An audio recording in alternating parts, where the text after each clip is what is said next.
sur les yeux du type. Il voulait vraiment lui crever les yeux en fait. Et de nouveau, je remets un avertissement. Âme sensible à s'abstenir et les personnes qui ont moins de 15 ans, s'il vous plaît, ne regardez pas ces lectures, n'écoutez pas ces lectures, ne regardez pas ces vidéos. Parce que je ne veux vraiment pas avoir d'ennui avec les parents.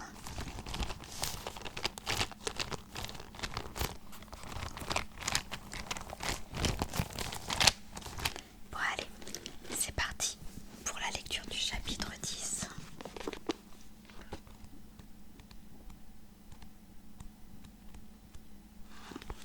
Normalement ce chapitre sera un peu court. Chapitre 10. Oui, Lucille a été sienne cette nuit-là, mais il n'en retire aucune gloire. Pire, il a honte. Honte parce qu'il a été minable sur toute la ligne. Il déteste tout ce qu'il lui a fait. Tirer avantage de sa fragilité, pour commencer. Ne pas être clair sur ses intentions, ensuite. Leur nuit fut une suite de trahisons, et ça, il ne le digère pas. Il a toujours été charmeur, séducteur même, et ça fait partie du jeu pour arriver à ses fins. Un marché de dupes sans conséquence, où chacun trouve son compte. Mais cette fois, il est allé trop loin, alors qu'elle ne méritait pas ça. D'ailleurs, quelle fille mérite qu'on la traite ainsi? Non, Caleb n'est pas fier. La colère était encore là quand il a serré Lucille dans ses bras. Comme une maîtresse invisible, dictant chacun de ses mots, tous plus doux les uns que les autres. Des mots dégoulinant de bonnes intentions, écœurant d'hypocrisie, qu'elle avait besoin d'entendre et qui lui ont donné les pleins pouvoirs sur elle, une proie facile, une gentille fille un peu naïve, prête à tomber amoureuse du premier ténébreux qui passe. Il l'a laissée s'épancher après la bagarre, la rassurer de mille mensonges. Tout ça pour la posséder. À aucun moment, le feu que ce gars, Tommy, avait allumé en lui ne s'est éteint. Caleb n'en avait d'ailleurs pas envie. Cet embrasement était plus enivrant que tout ce qu'il avait connu jusque-là. Et quand l'empreinte malveillante de Tommy s'était estompée, Caleb avait dû se rendre à l'évidence. Si le mal s'immisçait si facilement dans son esprit, c'est parce qu'il aimait le recevoir et lui céder, parce que lui-même était mauvais. Il s'était pourtant réveillé auprès de Lucille, convaincu d'en être tombé amoureux. Il l'avait contemplée dans son sommeil. Vulnérable, il l'avait trouvée touchante, fragile, belle. Elle lui donnait des envies de replonger sous la couette, de la chatouiller, la faire rire, l'aimer. Il saurait être doux cette fois, tendre même. Semblant reconnaître le sourire de son petit copain derrière le rideau de ses paupières, Lucille avait étiré ses lèvres à son tour. « Bonjour », elle avait la voix rauque des lendemains de nuit blanche. « Salut », répondit-il. L'instant de grâce était à ce moment-là, certainement pas avant, quand leur corps avait été livré au tumulte de la passion. Mais déjà, ils s'échappaient. Le bruit d'une porte qu'on poussait, de pas lourds sur le plancher, avait tiré définitivement la jeune fille de son lit. « Merde, mes parents! Rhabille-toi, vite !»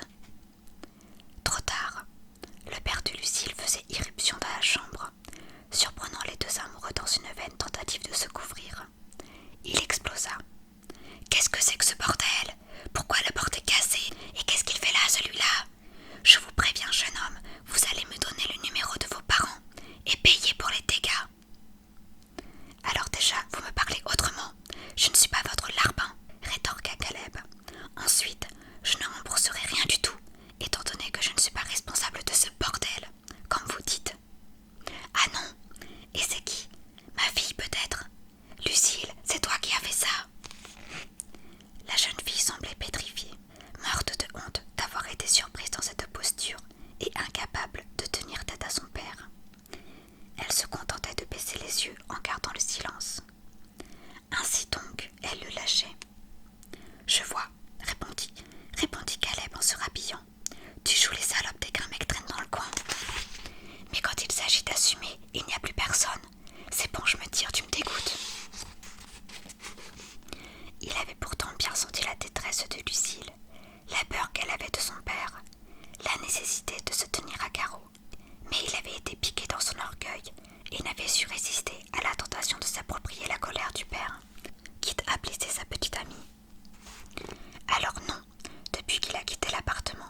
n'est pas fier de lui.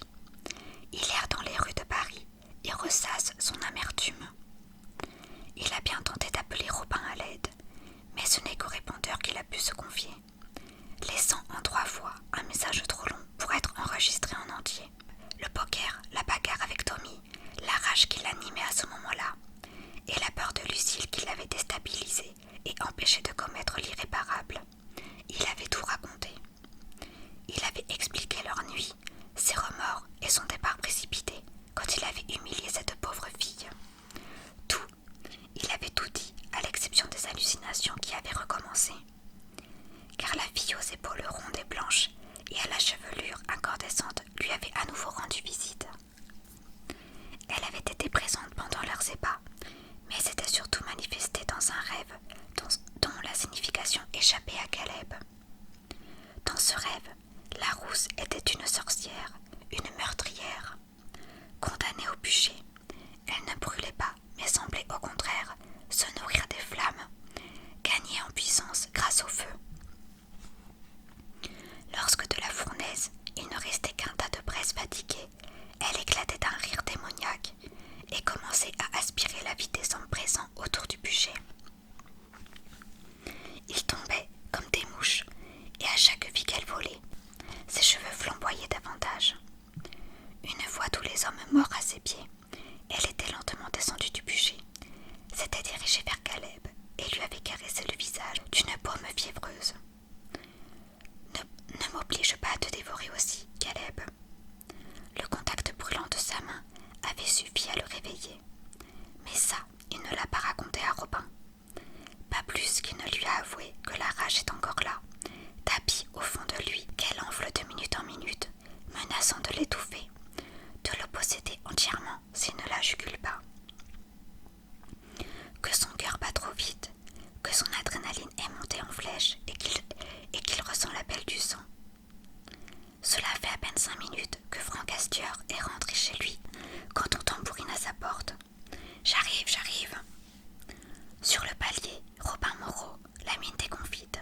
« Ça ne va pas de frapper comme ça, vous êtes malade ou quoi ?» « Désolé mec, c'est juste que j'arrive pas à joindre votre fils et je me demandais s'il n'était pas malade. Il n'est pas là. Ah bon, vous savez où il est ? Non, mais je lui dirai que vous êtes passé.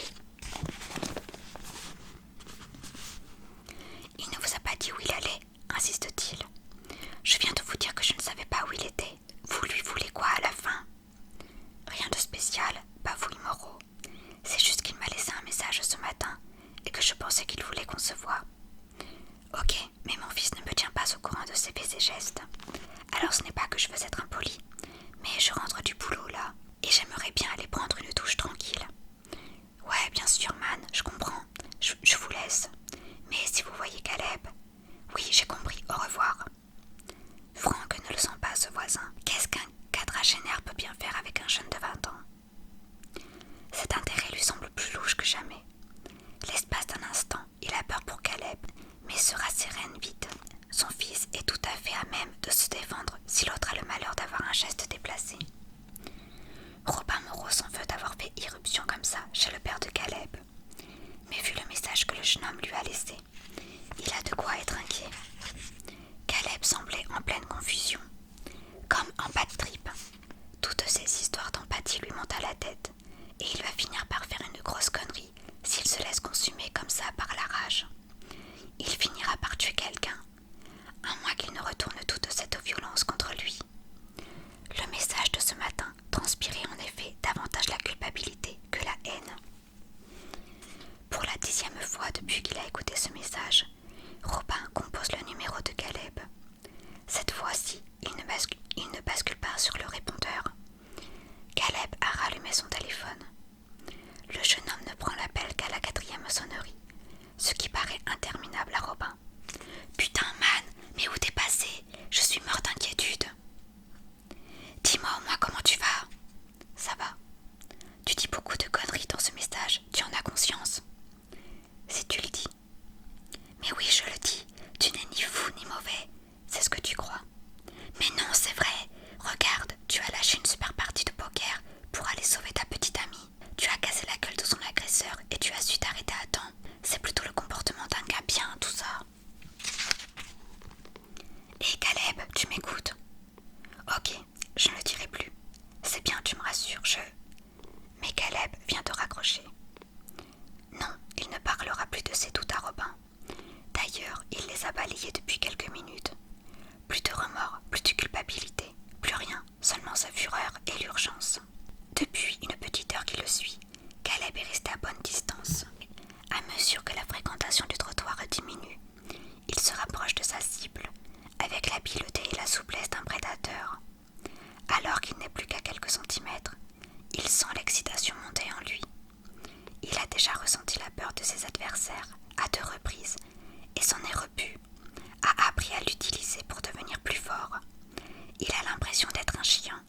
aurait goûté de la chair humaine.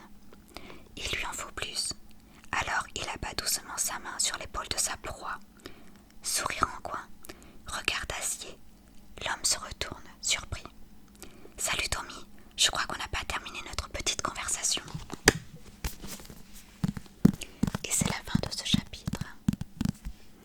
La suite promet de l'action, puisque je pense que Caleb va tuer Tommy. Et s'il tue Tommy, il va se mettre...